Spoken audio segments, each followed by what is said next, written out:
objectif spécifique, c'est d'identifier les objets autour desquels émergent les tensions entre les FDS et la population. Le second objectif spécifique, c'est d'analyser comment le barrage devienne des lieux d'expression des tensions entre population et FDS. Et le troisième objectif, c'est de montrer en quoi cette tension entre FDS population et les pistes de contournement peuvent être des opportunités d'infiltration et d'installation des groupes extrémistes violents. Les barrages, que ce soit sur les pistes de contournement ou sur la voie légale, ce sont les dispositifs de régulation. C'est-à-dire, les FDS, de façon officielle, mettent ces barrages pour voir qui rentre ou bien qui sort.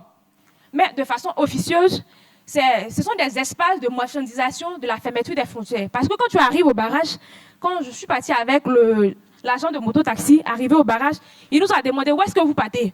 On lui a dit, on va dans un village saluer des parents. Il nous a dit, vous savez que les frontières sont fermées. On dit oui, ok, donnez pour nous, vous allez passer.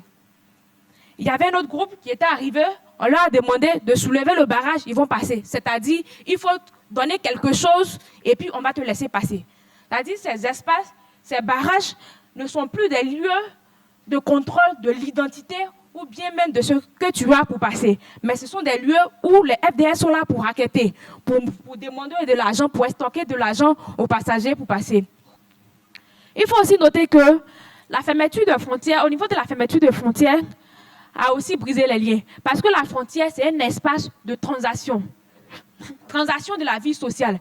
Il y a des parents qui sont dans la localité de Tengrala ou bien dans les sous-préfectures, qui ont leurs parents dans les autres villes, bien dans les autres villages du Mali. Ils vont parfois les saluer ou même aller prendre des médicaments là-bas.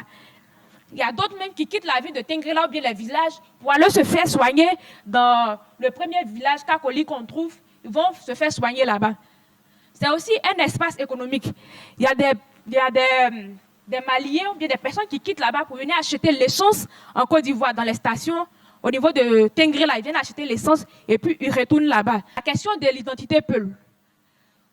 Nous devons faire une recherche encore approfondie sur cette question Peul.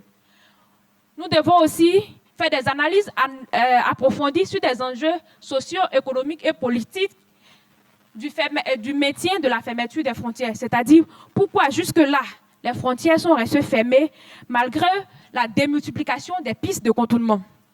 Nous voulons aussi faire des analyses approfondies sur la qualité des accès des services sociaux de base. Parce qu'il y a les populations au niveau de la localité de Tengrela qui laissent les hôpitaux et ils vont dans les autres villages à Kakoli pour se faire soigner. Nous voulons faire une ethnographie encore plus fine des pistes de contournement. Quelques enseignements à tirer. Ce ne sont pas des recommandations, mais à travers cette étude, quels sont les enseignements que nous pouvons tirer? On peut retenir que la fermeture des frontières participe à la multiplication des pistes de contournement. La fermeture des frontières aussi participe aux postes illégaux sur les voies de contournement.